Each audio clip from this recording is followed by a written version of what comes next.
So we've kind of beat this flywheel to death, and ultimately, but it is there's complicated pieces to this, and it gets a little bit harder at times. And so, always, this is the Wealth Help Desk. We want to help you answer those questions. So if you have more questions on the flywheel or investments and protections and what that looks like, we're happy to answer. There is a slide there I want you to put up just to tell people some ways they can get started. Give them some tips. These are some of the ones, and I'm not endorsing any of these specifically, but I've personally used them. And now, they are good. Exactly. And I'm an app guy, Mark. Yeah. I like going and getting an appetizer at the restaurant, and I love using them on my phone. And I use a bunch of these different ones. I can't say that I'm an app guy like you are. However, I am not an Apple guy like you Apple nerds for a reason. I love Apple. It's a great company. No big deal. But they're just so far behind in the technology side. However, I may be an app guy as well as you look at all these apps that are on my phone for a variety of purposes. And the way and you can't do this on your Apple. Well, that's true. I cannot fold it. You've got me there. I have to swipe a little bit further. But YNAB, what is that one? Well, you need a budget.com. That's right. Budget. What I love about this is it's changed. So I grew up.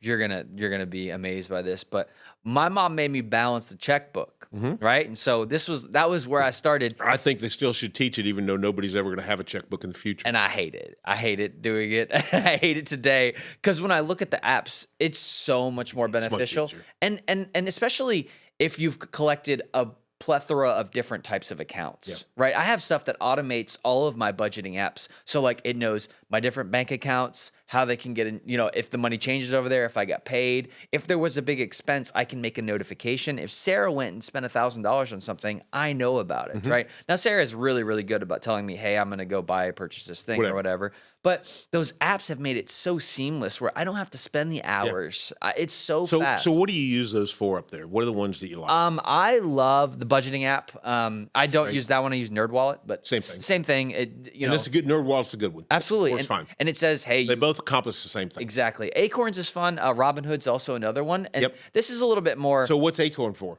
Investing. And so that's right. What's Robinhood the Xbox for? Investing. Exactly. We're investing in those things. And Robinhood is really, really good unless you want your money at the time they're like selling GameStop. So anyway, but other than that, it's really, really good. I still pick it up for that because it made me mad. I didn't use it, but there were people that could have sold at a profit and weren't allowed to get their money out, and that bothered me. Yep. And a lot of folks, I mean, my father-in-law does this in retirement, like have decided that they do want to buy and sell their own stocks. And it doesn't have to be with all of their money. Maybe they took a small portion of it. I have so many clients that are do-it-yourselfers. There are clients with a bulk of their money, and they still have accounts they like to manage. They want to see if they can be this and this and that. And I think it's great because I love it when they do.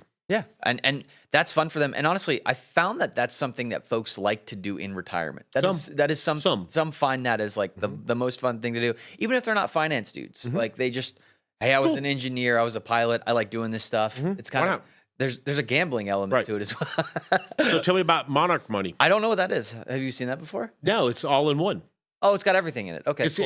I've seen it. Yes, I've seen it. Okay. I know. I have personally got on and played with all these. They're on my phone. I can pull up every one of these. Yeah. Because I want to know what the latest is so I can talk to people. I have my favorites. Yeah. But they don't fit for everybody, so I want people to know because everybody's situation is different. So Monarch Money is one that you do your budgeting, your investing, and everything all in one. So talk about Empower. That's a cool one. Yeah, network tracking. This one is fun. It's fun for me because I'm kind of, you make milestones. Yeah. Hey, I want to get to this number. This is the one that tells you just crested 100,000. Yes. I just crested $500,000. I just crested $3 million. Yep. It's kind of cool. So it's taking a lot of stuff into account. Yep. Potential home equity and other things you may or may not have and all this stuff, but it's coming back with where you're at in life right now. Yep. And it's fun. It is. Yeah. And it's fun to make improvements on that one too. Yeah. And so as you make, good, bad, or indifferent on the debt side too, they'll track your debt as well. So those are good for tracking all in one. That's part of my first of the month. I recommend this for everyone. First of the month, you should have a family meeting. You should talk about all these things. You should talk about what you spent last month. You should talk about what's coming up in the future that you're going to spend. And then you should look at what's working and what's not working. Because all of finance in itself is a living thing. It changes over time. It's not like you can do one thing forever and it's going to constantly work. And so this is really, really important to be able to adapt and change when the environment changes around you. And there's going to be changes. Well, look at this slide that Mark's throwing at us now. This one's so cool. I want you to see this because this impact of when you start this process. Yeah. Man, this came from U.S. News, as you can see, but look what happens to the person over there that started investing at 25 versus the person that started at 35. Is that a disparity later in life? Totally. Yeah. Especially Isn't that towards the just end. crazy? Yep. But like, look at the one that like, I just was busy. I couldn't get started till I was 45. Look what happens. Goes down. Man, Yeah. it goes back to that time in the market. I mean, time in the market. I always say that wrong, don't I? Yeah. Time in the market. Time in investing is your friend. Yeah. Yeah. It's your friend. And man, does it make a difference. Yeah, and I mean, we're not the only YouTube channel that talks about this, and I see this one. This is probably the most talked about topic right now, specifically because young people are on YouTube, and our advice to young people, and you could be in the 30s bucket and still win here. You'd be 35 and still win here. You just have to start. You have to start. Well, right? evidently that's true because I'm the guy that won in my 20s, and I won in my 30s, and I won in my 40s until I didn't. But I was basically semi-retired. Yeah. Nobody was going to tell Mark how and what he had to do at that point. I didn't have to. I could do whatever I wanted. Exactly. And I truly believe I had enough as long as I controlled the spending. And again, the longevity risk was something that you have to really think about. And but I believe we had enough to go all the way. Yeah.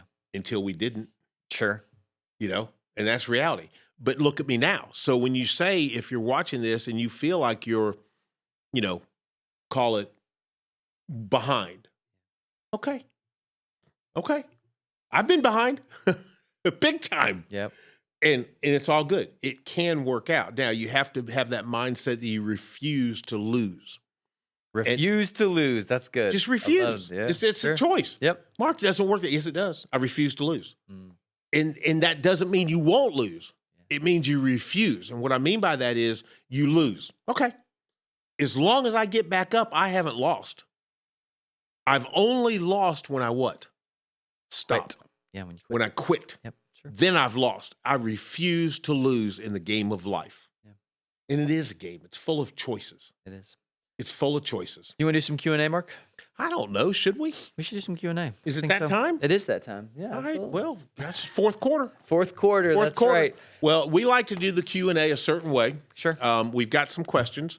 We pull them out, and these are questions that have come in, and we throw them at each other to see if we can get an answer. And or what kind of answer we're gonna get, and then CJ will usually tell me he doesn't like my answer, and he'll tell me why, or is that what I do with you? No, it's a little bit of both. I mean, what's great about us is that fact that you get two different perspectives because you're a heavier spender. Yeah, I'm a 5 bigger years saver. older than you, Exactly. or some, and you have a little bit more life experience than I do. And those because I'm 5 years old. That's right, just 5. That's all you get. That's all you get.